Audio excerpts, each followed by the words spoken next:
Hey everybody, welcome to the Rochester Real Estate Show. Joined today by Jay Coddington, the Anthony Butera Team. Jason Hey, Jason. Mancuso here as usual. How you doing? Doing good. Very good. How about you? Good, good, good. I think we got a relevant topic.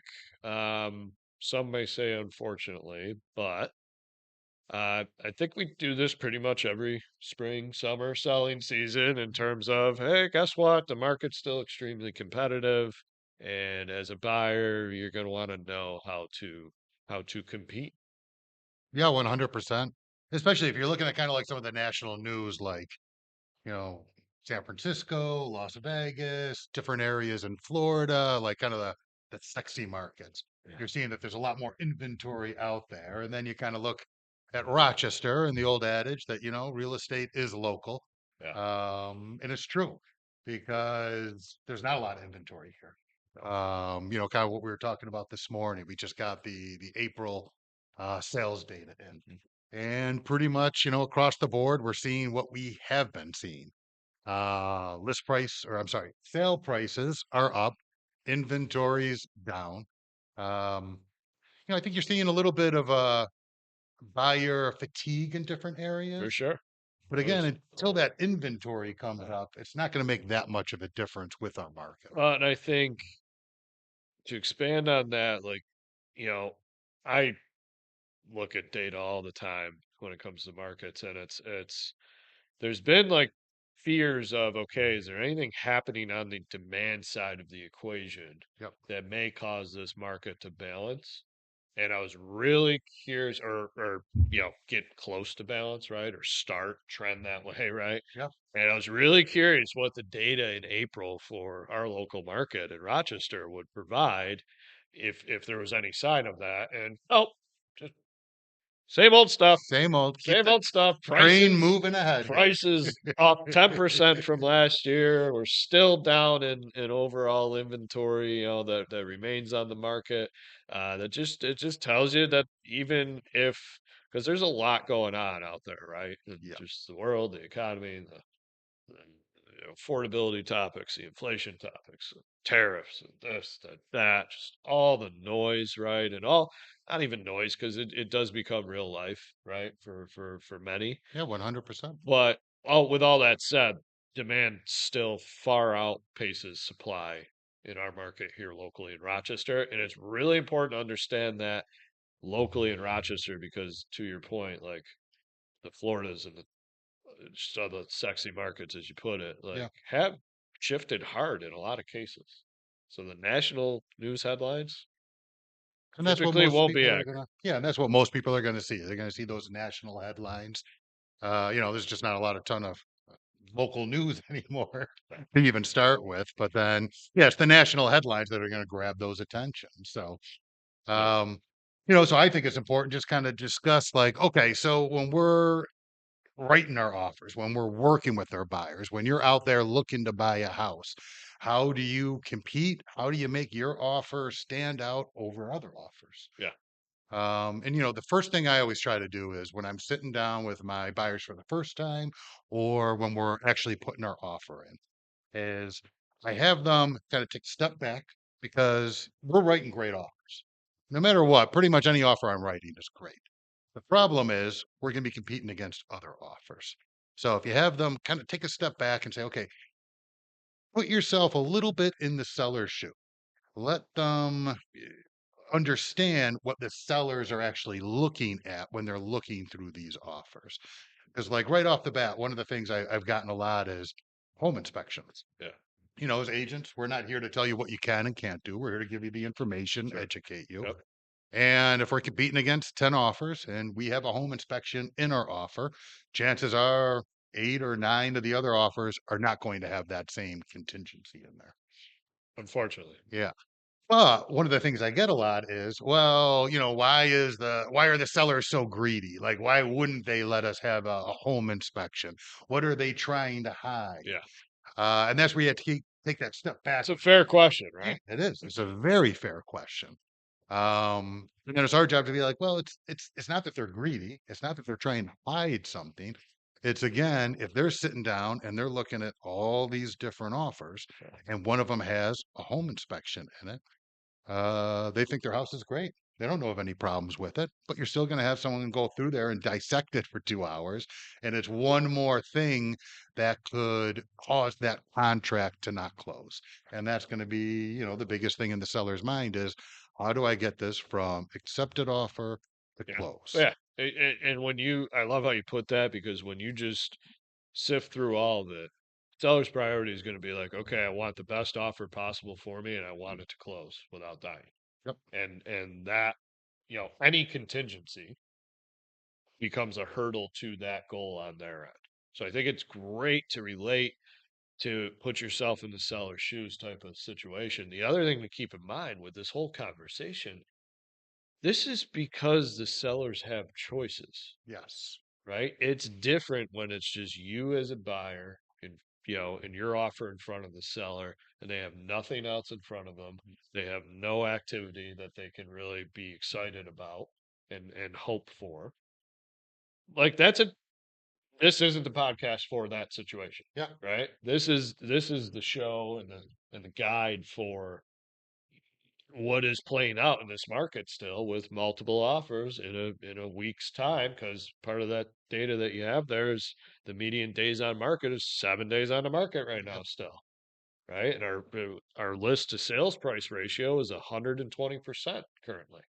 And that 7 days, we talk about delayed negotiation, which is going Yeah, to be probably, right around it. on average 5 or 6 days. So it's like, Yeah, because really that's the median, right? So yeah, there's plenty of listings that sell outside of the delayed negotiations window, right? yeah, But just to show you, this many are still selling this way, right? right off the That bat. not when that number starts to increase, and this is why we follow the data, right? Because if we see it in a month go from 7 to 10, would be kind of an example right now. Good Then it's indicator. like, oh, okay, could be happening right now. Yep. Let's see what this month's data looks like, right? But yeah, I mean, rambling, but all the data that's out for April, it's May 7th right now, taping this. All the data that's out for April is not showing any slowdown to the extreme sellers market that we're in. So Yeah. therefore, you know, how can you be competitive? You mentioned inspections. It's got to be noted that like we hate this. Yep. But again, it's just down to this what the sellers have to choose from when it is in that situation that's common where they're just choosing from multiple offers in front of them. Yeah. And if you're one of those with a buyer, it's a matter of like how strong can you be? And you know, I guess the summary of the show is going to be the best number possible and the least amount of contingencies. And part of that too does fall on us as the real estate agent and why it's good to have an agent working for you on your side. Because, of course, we're not inspectors. Right. But we have a very different eye when we're going through that house. Yeah. And, one of the things I'm doing is I call it giving like a report card. So I'm going to go through that house with you in that, 30-minute window. And I'm going to give you what I call, the report card. I'm going to let you know the ages of all your major mechanics. I'm going to let you know if there's any red flags that I see, because there's a lot of times that, I've been doing this for 22 years. There's still times I get in there and I'm like, oh, something's going on here. Yeah. What is I don't know what it sure. is, but something's But going you on know. here. And You it know could what be to look big, for. it might not, but yeah, this is a red flag Yeah. that you need to be aware of if you want to pursue this house. Um, Let me ask you yeah. on the spot question. That I'm sure you don't have an answer to, but 22 years in business, how many homes do you think you've been in your career? Oh, homes have I Right? been in Yeah. my career? That's a very good I mean, question. it's got. Thousands. I would, I would, I would bet that it's above 10,000. Yeah, yeah, yeah. I would think You that's probably know a thing or two about a thing or two when it yep, comes to properties and what's going on with them, because you're yep, also selling property over a 22-year career. You're going to hear from clients when, dude, you sold me 11. yep, Dude, how'd you not see this? yeah, Right? How did yeah, nobody see this? And he goes, let me buy this house, yeah. right? So, Sometimes you'll even get that if an inspection's done. You'll still find sure, something yeah, yeah. wrong But with that house. I And think that's, again, this may seem like we're trying to talk people out of inspections. mhm, And, you know, in a way, the conversation is, yeah, I mean, it in order to be competitive in this market, unfortunately, it's a conversation. Yep. But it's, like inspectors aren't taking down walls to know what's going on, Yeah, right? it's a Like you got to visual keep that in inspection. mind, Yeah, right? they're not seeing what's behind those walls as is, you know. So as much as we're not here to be licensed home inspectors, Yep. well, we know what home inspectors look for. Make sure you're hiring an agent that is telling you this is what I'm doing while you're touring this home, Yeah, right? And make sure as an agent that you're doing things that's while they're part of doing. the Yeah, yeah, like the you're giving services that you're that providing. report card. You're prepared to give that. And and I always have this conversation right off the bat. And I'll tell you, there's a bunch of times over the last couple of years where I've had buyers say, "Well, I am not buying a home without a home inspection." Yeah, And I say, that's fine. That's definitely your choice. I'm not here to make that choice for you. But after you get through a couple of houses, I think especially the way I conduct the showings, pretty much all of them after a few houses have felt a lot more comfortable doing that. And then also, when you're putting offers in on houses and you have that and you get that feedback from the seller's agent, and hopefully they're giving you some sort of feedback to let you know like the breakdown yeah, of, hey, out of these offers, how many of them had that home inspection. So you can always get that data to your buyers of, hey, this is kind of why we lost this one. So it's kind of twofold. It's, getting realistic with the market. And it's also, me or your agent doing a good job for you where, you have to build that trust with them. yeah. It's a it's a crappy topic, unfortunately, Yep. because I get it. It's your home. It's biggest financial aspect or transaction, aspect too of your life Yep. for most, and first time or second time, it's still equally important type of thing. And yeah, you don't want to get into a situation where there's unplanned type of things that are happening that could have been revealed. I Yeah. guess my to combat that mentally, just understand that let's say you buy this home and over the course of time in a 10, 15 year period, say, for the most part, you're doing everything in that house anyway, Yeah. aside from tearing down the walls, right? But in 15 years, you're going to need a new furnace, water heater for sure.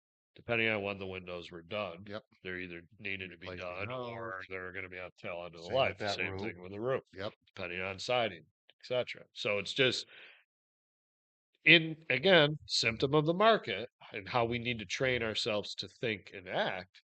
If you're going into these homes with like, okay, let's plan on the worst, is this house the right fit for me, Yeah. right? And because you can get to where if like the roof was just done, then it's like, okay, yeah, I got 25, 30 years, I'm good. I On don't that need to huge plan on expense. that Yeah. anytime soon. Same with siding, same with windows, right? Like, but if if the furnace is 7 years old, for example, just make the decision on it's going to crap out the next day. And if it doesn't make sense for Yep. that house, all things considered, then okay, don't do Good to go it. or Don't not. do it. Yeah. Right. It's, So it's just, I don't know. How do you, because a lot of the conversation is like, how do you get yourself to think competitively in this market? yeah. Right? Because it's again, we're not here to say it's right. We're just here to say like we have the data that you mentioned in terms of we get breakdowns on a weekly basis at a high level to know we'll be able to advise our clients where hey, this thing is shifting. Only 5 out of 10 offers had an inspection, Yeah. and actually they took one with one because it was that much better in other ways. So inspection topic sensitive, but it's important. What else? What else do you think of with a strong offer? All right. So I got one for you. Yeah, And this will be myth versus reality. love it. Cash is king. You hear that all the time. Yeah, Cash is king. I personally disagree with that right now. yeah. With the way the banks have now, gotten these different programs, and that is a direct result of the market we've been having, and them wanting to service their clients, but also make sure they're still lending out money. Cash guarantee, especially by the right institution, I would say is better than cash. I think I think that's a fair question. I think in certain spots it can be. Hmm. How I'll answer that is whether cash, cash guarantee, finance, whatever. I want to know A, is there any contingency tied to it, Sure. cash guarantee wise? And B, what's the deposit, Sure. right? Because if we got a cash guarantee with no contingencies tied to it, Yep. doesn't matter if it appraises or not, essentially, It's going to close. it's going to close Yep. and a big deposit. Or if we got cash in the bank, big deposit. Yep. In a way, I think where you're going is like, I could see that as equal, but what you're saying is because of the institution tied to it that's guaranteed, like they're not going to run out of the money, Exactly.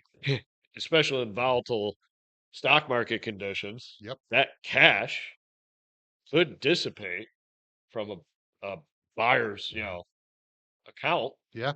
and now they don't have the money. Yeah. So is that part of how you're thinking about it?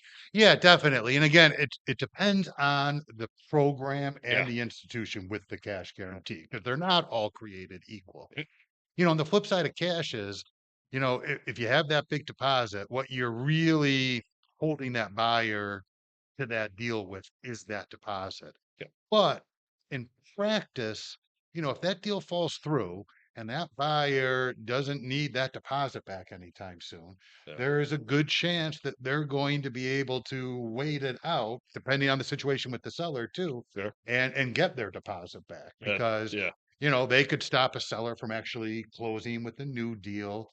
And again, it would all eventually go to court, but then it's okay, who wants to go to court? Right. And Yeah. so just different things like that. But if you have a cash guarantee with the right institution, that in my mind is okay. I know for a fact, or as close to a fact as possible, that we are closing on this deal as long as there's not an issue on my seller's end of it. Yeah.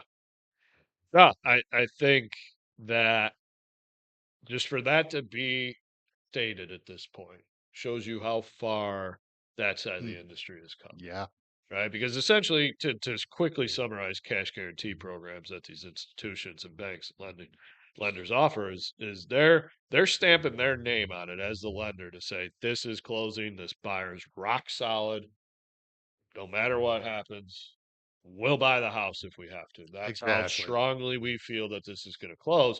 We're still going to go get a mortgage for it, Yep. but it's happening. Yeah. If this So buyer that, loses their job, walks away, yeah, whatever, that institution is then going to step in yeah. and purchase that for the purchase price. So obviously that's a pretty dynamic move on their end. Yeah. And we haven't seen many problems play out with it. So I get where you're going. Now that's yeah, in certain cases may be stronger than cash, especially cash with like proof of funds is questionable or the proof of funds is all in an IRA Yeah. or 401k and they haven't talked with their financial advisor on it and then they have that conversation and realize there's going to be a penalty with withdraw and use that money and Yep. I don't want to do that. I gotta cancel this deal. It's like, breach a contract at that Yeah. point and And that if that, crazier things have happened besides other than buyers losing their deposit and walking away. and just with the volatility in the market too, right now, like if Yeah. that is tied to the market Yeah. somehow, and you're like, okay, I'm going to withdraw it in 20 days Yeah. and, put that towards the house. Yeah. Yeah. Who knows what's going to happen in You the got next a 20 days with the if you got market. $100,000 sale with a buyer with $1 million in a savings account, Yep. okay, feel pretty good about that, Yep. right? But Definitely. segue to back around to the deposit category. It's huge. To me, like I don't care what other terms, the market has shifted to making that so important. Like I shouldn't say it that way. There's plenty of other terms involved as well, but you could check all of the boxes to make if the goal were to have a perfect offer Yep. and say there's 10 boxes, you check all 9 of them, but your deposit box isn't checked and it's extremely weak. Like, okay, great offer, but like at the end of the day, you can walk away over $1,000 Sure. and say sue me and that's a viable option for people, Yep. right? Versus that same scenario, it's like, you can walk away over 50 grand. Not many people are in that position. Sure, And you that's can like, do okay, it, I but gotta figure there's a something out. big difference Yeah. there. And it's funny because, like, before this market got so crazy and all that, I would say a lot of my deposits were $1,000. And there's Yeah. never, a set deposit or anything like that. But just, $1,000 was kind of like, well, a lot of them were that, Yeah. especially, first time home buyers, things like that. And, Yeah, of course, there are no minimums. There's no like set, hey, this is what a deposit minimum is and all that. But I go into it now and it's like I say a minimum deposit to make it, a decent offer is going to be 5,000, but really, depending on the price point, you're at 10, 15, 20, 50. The more you can put down in that deposit, it's going to be one more check mark that's going to be stronger, or maybe not stronger compared to other, but it's going to be a strength in your I offer. think it's a really strong point because you're showing the seller that you're not messing around. Yeah. Yep. I'm taking 10 grand out of my account and putting it into the listing broker's Yep. escrow account. Sitting in escrow account until close. I got skin in the game. I'm Yep. in. So, all right, we haven't talked about like a strong number, but I think that goes without saying in Yeah. terms of like, yeah, if you have all these strong terms, but you're $50,000 less than the offer that the seller likes, like you're gonna Probably have a not tough going time in it, anywhere. right? Yeah. So strong number, the unfortunate conversation around inspections and how to think of it. uh, Lending or cash. We didn't really touch on, the lender itself, we did, but like that whole side of the conversation of like, do you have a contingency for a mortgage and what is it if so, essentially, Yeah. and making sure that's positioned well. Deposits, showing the seller you have skin in the game. That was a tough one. What else? One thing we could touch on too is escalation clauses Okay. because, that's something we're using in, I don't want to say every contract, but a good Yeah. majority of contracts are now having escalation clauses. And one of the things I'll do, like I just did it on one I wrote last night, is I will tier my escalation clause. So first, what's an escalation clause? It's okay, you come in at a base price and you're willing to pay up to X amount if there are other offers that push you to that amount. So to work with a round number, you say, okay, I'm coming in at 100,000, but if you have other offers, I'll pay up to 150,000. And then you say how much over those other offers you're willing to pay. So, like my buyers last night, they were like, okay, well, we'll do $1,000 over any other offer. And I kind of broke that down a little bit more because again, I'm saying put yourself in that seller's shoe a little bit. So my people are strong financing. They're conventional with 20% down. And I kind of brought it up to them this way, like, okay, if you have a cash offer or a cash guarantee offer, and it's for $40,000 more than what their list price is. So that's a big number for that seller. That seller's like, okay, that's a lot more money than we were thinking we would get most likely. Sure. Or you have one that has a financing contingency that has to go through appraisal and has to go through full underwriting and all that stuff. For $1,000, are you going to go with the sure thing or the one that has a little more risk? And there's no exact answer to that. Depends on the seller. Some sellers might say $1,000, I'll go with the Sure. financing. But what I like to do is I like to tier it. So when I do it, I'll say, $5,000 over any offer that is cash or Sure. cash guarantee, $2,500 over any offer that has financing. And those numbers you can, play around Yeah, with any way you want. love it. But so it's not just one number. You're kind of saying, hey, depending on what we're going up against, this is how much we're going to increase it because I want that seller to, at the very least, have that thought of, hey, at this number, am I willing to take that risk with the financing and it's strong financing? So it's not a huge risk. Or do I want the sure thing? I want to at least put that in their heads so that they're thinking of that to give my buyers, uh, you know, every chance they can in order to, Love the to get creativity. that. So, Love the creativity. I think, there's how can you stand up in a competitive yep, situation is ultimately, what we're talking about here, right? And keep in mind that the market has evolved, escalation clauses, for example, like were non-existent prior to 2018. So many of these things work. Right? Yeah, exactly. So it's just as it evolves, now we're in year 7 of escalation clauses to have another variation to try to grab somebody's attention, Yeah, right? To try to make yourself more competitive, to try to stand out. And just to give context, like escalations, originally it was like we'll beat the next highest offer by 100, not 1,000. yeah, And that, now it's like, yeah, 5 grand, right? So yeah, I really want you to take our offer.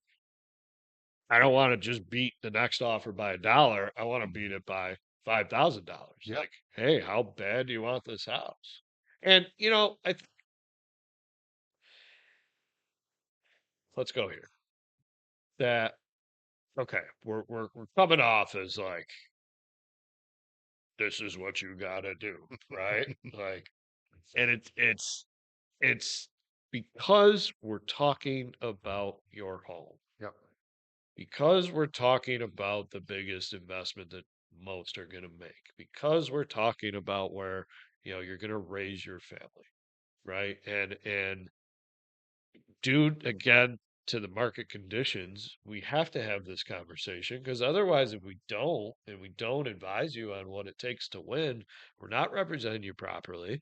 We're not positioning you with the best chance possible to get into that home, to raise your family, or to get into the school district you want to be, or Sure.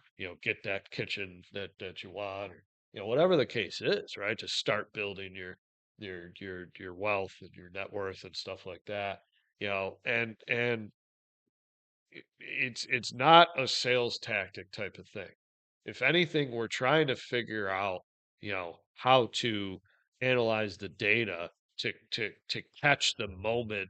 We want to be the first to catch the moment. It's like market shifting. Guess what? We can get your offer accepted with an inspection and a lower We're on deposit. top of it. Let's Yeah. go. Yep. Right. So it's just keep in mind what you're hiring us for as agents is to to help you reach your goals.